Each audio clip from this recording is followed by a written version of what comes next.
La jalousie, c'est les chrétiens. Il faut que ça cesse. Pardon pour le son. Moi, je vais juste dire le message directement comme il m'a été donné. Je sors d'un jeûne. Et la jalousie chez les chrétiens, c'est quelque chose qu'il faut que ça parte. Je suis vraiment désolée.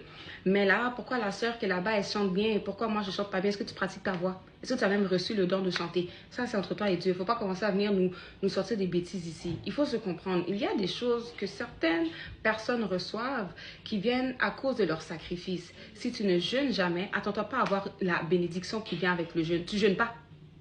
On récolte ce que l'on sème. Tu penses quoi? Tu vas jamais chercher la face de Dieu, Dieu va te bénir. Après ça, quand ton prochain, lui, il est béni, tu fais, oh, mais pourquoi Dieu le bénit lui et pourquoi Dieu ne me bénit pas? Mais toi, tu cherches la face de Dieu. Tu jeûnes, tu pries. Est-ce que tu vas nourrir les itinérants comme le Seigneur nous dit? Est-ce que tu t'occupes du pauvre comme le Seigneur nous a dit? Les gens ne font pas ça. Et par ça, les gens se permettent de venir se plaindre. Oh, moi, j'ai pas droit à ça. Mais toi, tu ne fais pas de sacrifice. Vous savez, la marche chrétienne, c'est une marche de sacrifice. Tu dois te laisser mourir, tu dois mourir à toi-même et suivre Christ.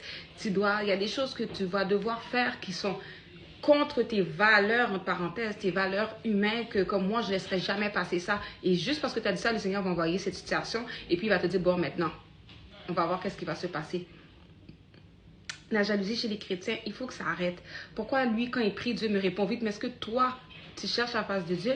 Est-ce que même tu te mets en position pour que Dieu puisse te répondre vite? Est-ce que même Dieu a envie de te répondre vite? Comment est ton comportement? Est-ce que tu es juste chrétien le samedi et le dimanche? Et puis les autres jours, tu es païen? C'est ça aussi qu'il faut comprendre. Est-ce que ta bouche, elle chante des conneries le lundi et puis seulement le dimanche, tu chantes Jésus? Hein?